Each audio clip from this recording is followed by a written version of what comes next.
안녕하십니까? 반갑습니다. 잘 지내셨지요? 학습을 잘 해주셔서 우리는 숙련 기술자가 되고 있습니다. 이번 시간은 감압 밸브 바이패스 배관 설치 시 필요한 자재량과 공수를 산출하기입니다.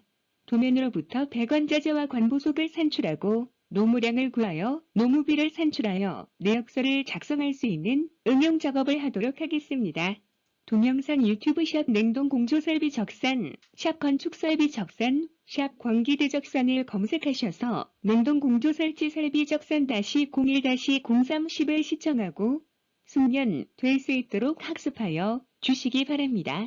우리가 충분히 자율학습을 하면 취업 후 실무작업 시 설계, 시공, 공무 등을 할 때 배관, 덕트, 소방의 도면을 작성, 시공, 보수하게 됩니다. 이때 바이패스 배관이 별도 확대 도면으로 제공되지 않더라도 물량과 노무량을 산출하여 내역서를 작성할 수 있는 직무 능력이 향상되어 실무 업무에 적용하실 수 있습니다. 유튜브 샵 냉동공 조설비 적산, 샵 건축설비 적산, 샵 광기대 적산으로 검색하여 주세요. 모바일, 핸드폰에서 보시기 편리하도록 새로 보기로 제작하여 편리합니다. 충분한 이해가 되도록 반복 학습하여 주시기 바랍니다. 좋아요, 구독하기, 예약하기를 눌러주시기 바랍니다. 보완하고 업데이트하여 새로운 기술 자료를 꾸준히 보실 수 있게 노력하겠습니다. 다음은 권기대 교수님께서 수업을 진행하여 드리겠습니다. 교재를 펴주세요.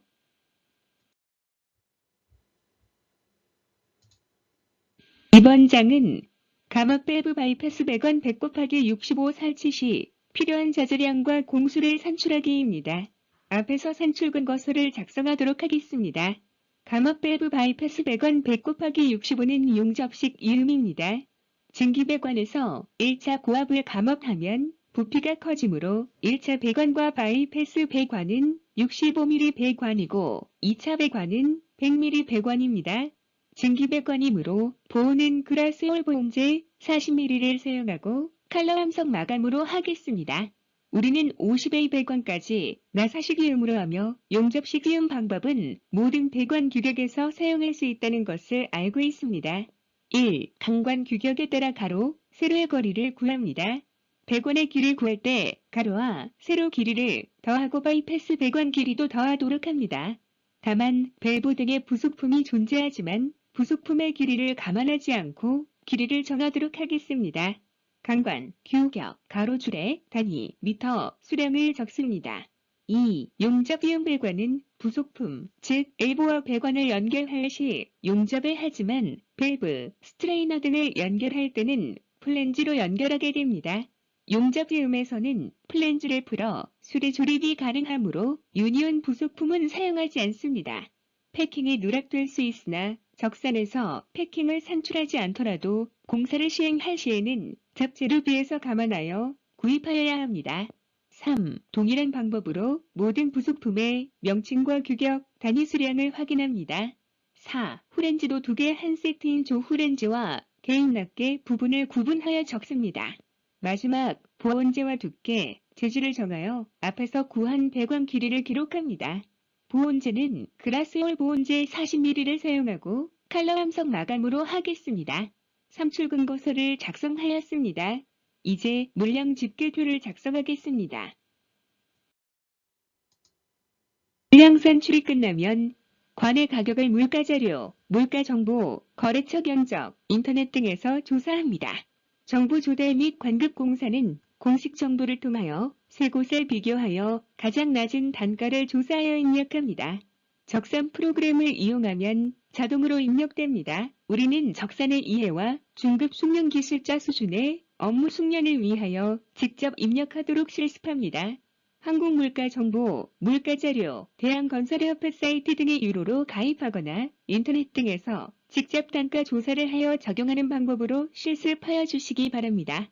1. 이번 장에서 보이는 화면은 물가정보를 유료 이용하여 가격을 찾는 화면입니다. 물가정보에서 배관은 급배수, 박스를 클릭하여 들어갑니다. 2. 급배수로 들어가면 관관의 가격 정보를 볼 수 있게 됩니다. 3. 단가를 지역에 맞게 차차 기입합니다. 4. 특수 밸브 등은 거래처나 일반 판매 사이트에서 찾아 기입하도록 합니다. 5. 밸브와 부속 등은 각 정보를 찾아 단가를 기입합니다. 다음 장에서는 물량 집계의 순서에 대하여 알아보겠습니다. 이번 장에서는 물량 집계표 작성 순서를 설명드리겠습니다. 물량 집계표는 앞장에서 구한 산출 근거서에 품명, 규격, 단위, 수량을 그대로 옮겼습니다. 단가를 적용할 때는 설계용이나 입찰용으로 사용할 시 물가자료, 물가정보 등을 사용하여야 합니다. 물가정보 등은 유로 정보이므로 앞장에서 설명한 바와 같이 우리는 컴퓨터에서 단가를 검색하여 입력하시기 바랍니다. 단가는 다음 구매를 위하여 검색처와 거래처 등을 기록하여 두는 것이 좋습니다. 입찰 시 공시 단가를 구하는 가장 확실한 방법은 거래처 단가가 가장 정확합니다. 이것은 오랜 거래와 신용이 담보되기 때문입니다. 첫째, 물량 산출이 끝난 산출근거서, 품명, 규격, 단위, 수량을 그대로 옮겨옵니다. 100원짜리는 산출근거의 5에서 10%를 할증하여 적습니다. 보온자재도 산출근거의 5%를 할증하여 적습니다. 둘째, 단가를 인터넷, 거래처 등에서 조사하고 수량과 단가를 곱하여 금액을 기록하는 A 항을 먼저 작업합니다. 즉, 금액에 있는 수량 곱하기 단가로 계산하여 기입합니다. 셋째, A와 같은 방법으로 계속하여 모든 부속품에 대하여 단가를 찾아 기입하고 같은 작업 수량 곱하기 단가로 계산하여 기입합니다. 넷째, 잡지로 B는 간관의 3%이므로 A 금액의 0.03을 곱하여 C를 구합니다. 넷째, 금액에 있는 모든 세로 항목의 합을 구하여 재료 B, D를 구합니다. 이 순서로 물량 집계표를 작성 연습하여 주시기 바랍니다. 다음 장에서는 품셈을 찾아 적용하고 노무량 집계표 작성을 설명하겠습니다. 앞에서 물량 집계표 작성되어 알아보았습니다. 이번 장에서는 배관 부속품 및 밸브 장치의 품에 대하여 알아보도록 하겠습니다.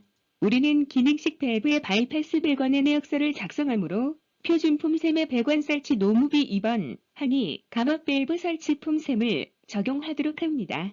또한 비고와 주기를 살펴보면 비고 밸런스 파이프를 필요로 할 경우에는 30% 가산한다. 철거는 재사용을 고려치 않을 때 신선의 50%로 계상한다. 주기 1. 본품은 감압 밸브, 게이트 밸브, 글로비 밸브, 스트레이너, 압력계, 안전 밸브 등 바이패스 배관, 조립 및 설치, 배관 시험품이 포함되어 있다. 주기 2. 밸런스 파이프를 필요로 하지 않을 경우를 기준한 것이다. 주기 3. 온도 조절 장치도 본품에 준하므로 이 품셈을 적용합니다. 이번 표의 설치 품셈을 확인하여 보겠습니다. 규격의 광경을 확인합니다. 배관공의 품을 확인하여 노무량 집계표 배관공 품셈에 적용합니다. 다음으로 보통림부의 품을 확인하여 노무량 집계표의 보통림부 품셈에 적용합니다. 보온재 노무량입니다. 배관의 규격별 보온재의 두께를 확인하고 노무량 집계표의 보온품에 적용합니다. 배관의 규격별 보온재의 두께에 보통림부의 품을 확인하고 노무량 집계표 보통림부 품셈에 적용합니다. 다음 밸브의 수량과 배관품을 곱하여 배관공 속의 밸브의 수량과 보통림부의 품을 곱하여 보통림부 소개를 계산합니다. 다음 보온재의 수량과 보온공 품을 곱하여 보온공 소개, 보온공 수량과 보통림부의 품을 곱하여 보통림부 소개를 계산합니다. 다음 배관공의 소개를 세로항을 모두 더하여 구합니다. 다음 보온공의 소개를 세로항을 모두 더하여 구합니다. 다음 보통림부의 소개를 세로항을 모두 더하여 구하면 노무량 집계가 끝납니다. 일반 밸브 및 콩류 설치품과 감압 밸브 장치 설치품 중 감압 밸브 장치 설치품을 적용하면 빠르게 노무량 집계표를 작성할 수 있습니다. 이렇게 바이패스 배관 작업을 하나로 하여 품을 정리하고 재료비까지 정리된 것을 1위 대가라고 합니다. 1위 대가를 작성하여 견적을 하면 시간 단축되고 편리하기 때문입니다. 다음 장에서는 정보노인 단가를 확인하고 내역서 작성에 대하여 설명하겠습니다. 공부 발표 노임당 가표는 내역서 작성 시에 단가를 적용할 것입니다. 2020년 보통님부 100원공 보험공의 노임 단가를 볼 수 있습니다. 노임 단가는 매년 전반기와 하반기에 정부에서 발표하므로 찾아 적용하시기 바랍니다. 보통인부, 특별인부, 용접공, 도장공, 배관공, 보일러공, 위생공, 덕트공, 보험공 등이 우리가 자주 찾는 숙련공들입니다. 다음 장에서는 내역서 작성에 대하여 설명하겠습니다. 이번 장에서는 내역서 작성 순서를 말씀드리겠습니다. 첫째, 앞에서 구한 물량 집계표에 분명, 규격, 단위, 수량을 그대로 옮겨옵니다. 우리는 배관자 제가 삼출근거 10%를 할증하여 적용한 것을 알 수 있습니다. 할증을 적용한 것은 재료의 절단, 차고 등으로 부산물이 발생되어 재료가 부족하지 않게 하기 위한 것임을 알 수 있고 물량 집계표에 수량을 적용하여야 한다는 것을 알고 있습니다. 둘째, 자재별, 규격별 수량의 단가를 곱하여 금액 A를 계산합니다. 수량 곱하기 단가는 금액 A가 되는 것입니다. 모든 품명에 대하여 금액을 구하는 작업을 합니다. 셋째, 녹막이 페인트를 품명의 가로칸에 기입합니다. 녹막이 페인트의 수량 곱하기 단가는 금액 B가 되는 것입니다. 모든 품명에 대하여 수량의 단가를 곱하여 금액비를 구하는 작업을 합니다. 넷째, 노무량 집계표에서 구한 배관공, 도장공, 보통인부를 품명의 세로칸에 순서대로 기입합니다. 앞에서 숙지한 정부 노임 단가를 적용하여 기입합니다. 노무수량 곱하기 단가는 금액 C가 되는 것입니다. 모든 노무 품명에 대하여 금액을 구하는 작업을 합니다. 다섯째, 잡재로 B는 강관의 3%이므로 A, 금액의 0.03을 곱하여 D를 구합니다.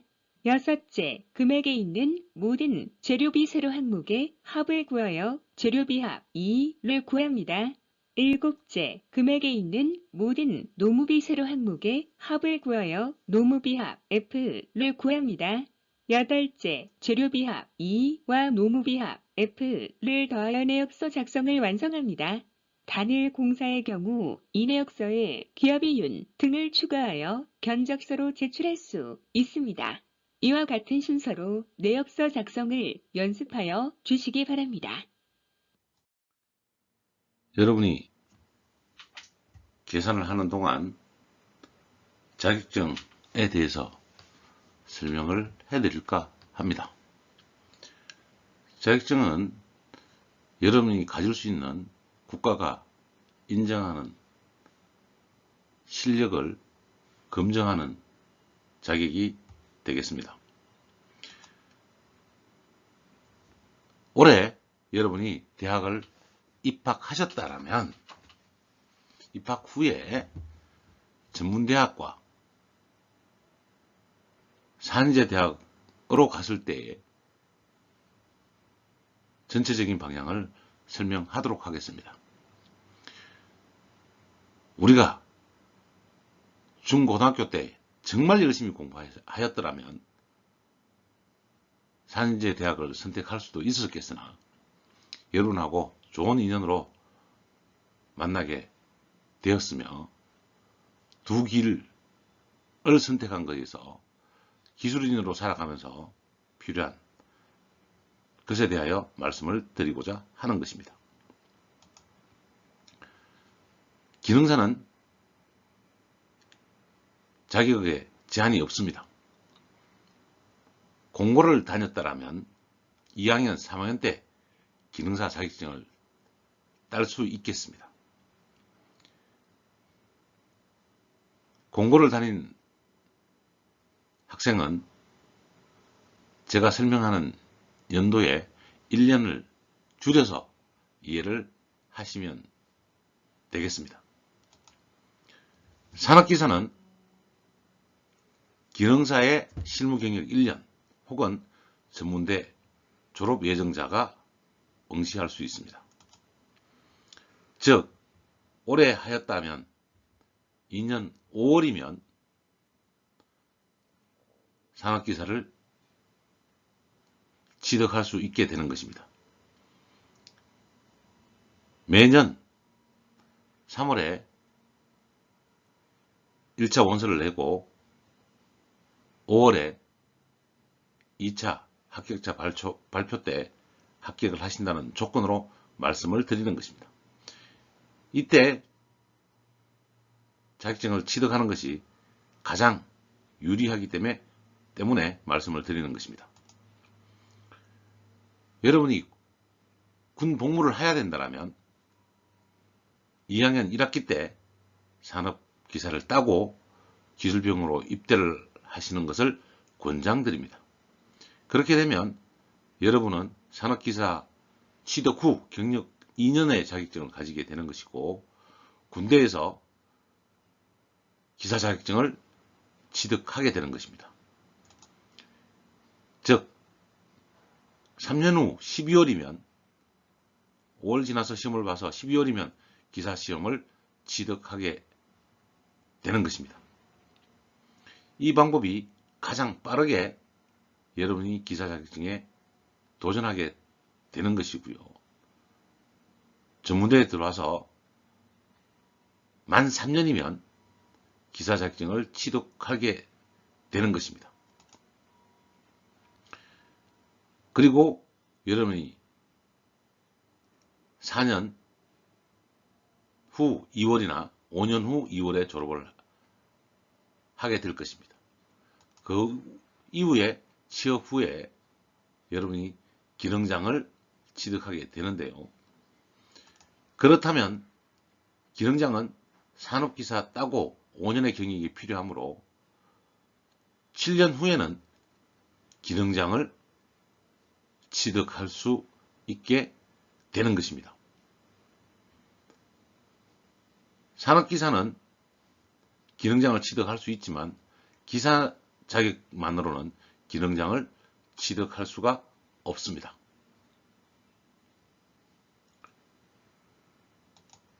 그리고 기능장 이후에 여러분이 기술이나 특허나 회사에 공헌이 있다면 명장을 신청하실 수 있습니다. 명장을 신청해서 어려운 과정을 거치고 나면 여러분은 사회에 우뚝 설 수 있습니다. 또한 5년 경력이 있으면 기술사 시험을 응시하고 가장 빠른 나이에 기술사를 취득하게 되는 것입니다. 여러분이 올해 취업하였다면 7년 후에는 기술사가 될 수 있는 자격 조건은 갖춰집니다. 여기서 기능장은 시험의 범위가 좁으므로 기능장이 훨씬 빠를 수 있습니다. 시험 준비는 기술사와 기능장을 동시에 하되 기능장 시험에 응시하셔서 기능장이 먼저 되는 것이 더 좋은 판단이 되는 것입니다. 여러분이 올해 4년대에 입학하셨다면 여러분은 기술사 시험까지 약 9년의 시간이 필요하게 되는 것입니다. 공고를 나갔다면 실무 경력이 있어야 되므로 대학에서 사용할 수가 없게 되는 것입니다. 그리고 군 3학년 때 자격증을 산업기사를 딸 수 있으면 따고 군경을 가는 게 좋겠고요. 산지에서 자격증을 4학년 때 기사시험을 따면 군경력 없이 여러분이 졸업하게 되는 것입니다. 4년 2월에 졸업을 한다면 9년 12월에 기술사를 취득하게 되는 것입니다. 여러분이 어떤 과정에 있던 기술사 취득을 목표로 하는 것이 가장 중요한 것입니다. 자격증에 대해서 문의를 해 옵니다. 어떤 자격증이 좋으냐고. 자격증에 좋고 나쁨은 없습니다. 그러나 여러분이 전공하고 있는 가장 잘 알고 있는 자격증을 가장 먼저 따는 것이 가장 유리하기 때문입니다. 산업기사를 건축설비나 공조냉동을 가장 빠르게 딴다라면 그 이후에 기사는 공조, 설비, 기계, 가스, 소방 등의 기사 자격을 취득하게 되는 것이므로 가장 먼저는 산업기사 하나를 먼저 따는 것이 집중해서 선택하는 것이 가장 중요하다고 말씀을 드리는 것입니다. 그 이후에 기사 자격증은 여러분이 시간이 되는 대로 그 이후에 4년, 5년을 준비하는 기능장, 기술사 시험의 과정으로 기사 자격증을 취득하면 가장 확실한 바람이 되겠습니다.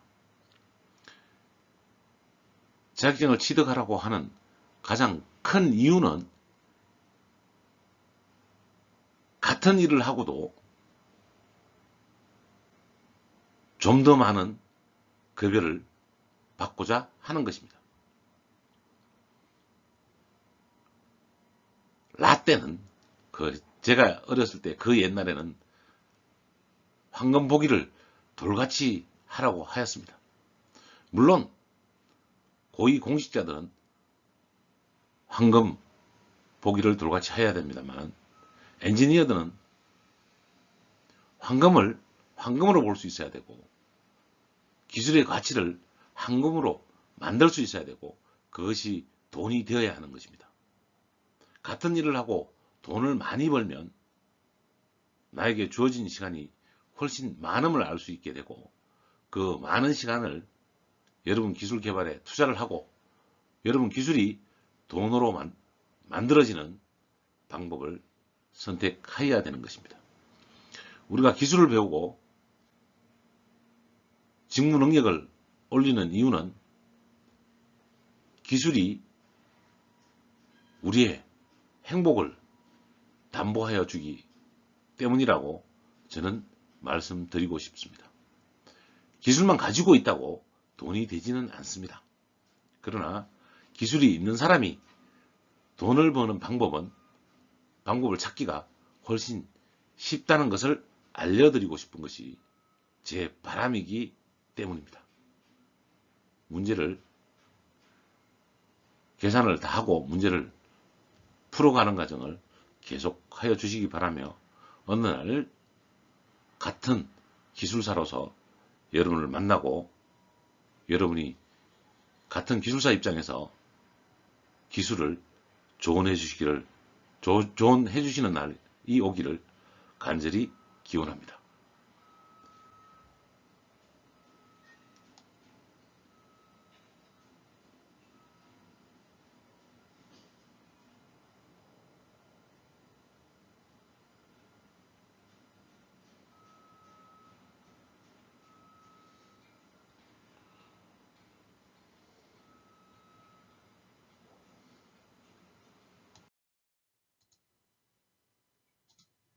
우리는 이번 시간에 기능식 밸브의 바이패스 배관 설치 시 필요한 자재량과 공수를 산출할 수 있는 능력을 가지게 되었습니다.